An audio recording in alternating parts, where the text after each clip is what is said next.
Hi there. Hey, how's it going out there? Here is an etude that's written around a turnaround. Now, a turnaround is found in about every jazz standard, a 1-6-2-5, 2 beats each at the end of the verses and at the end of the song form. Now, it would be to your advantage to really have a good handle on turnarounds.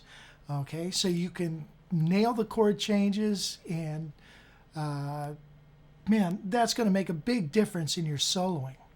Now, what we're going to do with this lesson, we're going to work on turnarounds in 4 keys: G, C, F, and B flat.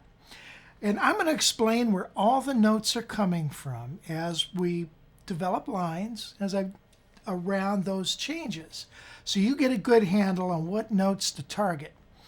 Now, you could look at these as licks if you wanted to, and you could take actually a couple of the licks and transpose them all around the keys, and now you've got a nice lick for a turnaround. So there's several of these in this. Now, several of those licks, as you probably heard.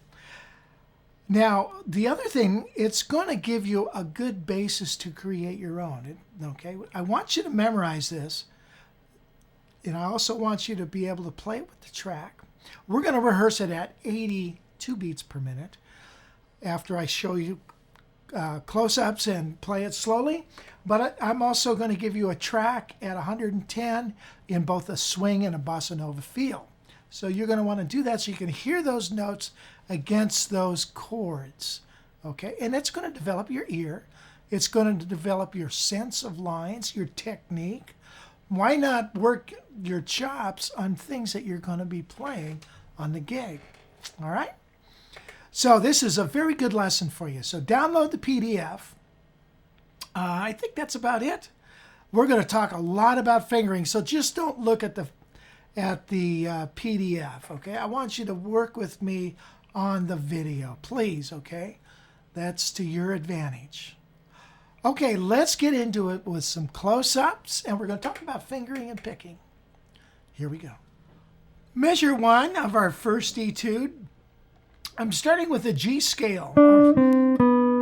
Now, normally I would finger it like this. And then I'm going to grab the 3rd of E, G sharp, and I'm going to sweep across with the pick right up this diminished, and then grab the F. All right, so, and then we're going to a half step below our target note of E. So,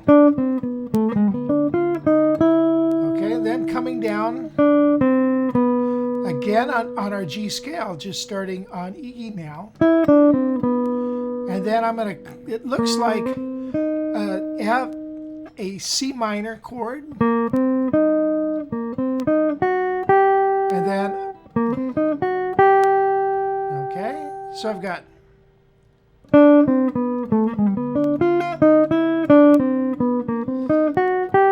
now fingering where I might just do a lot of slurring and not even use my little finger would look like this.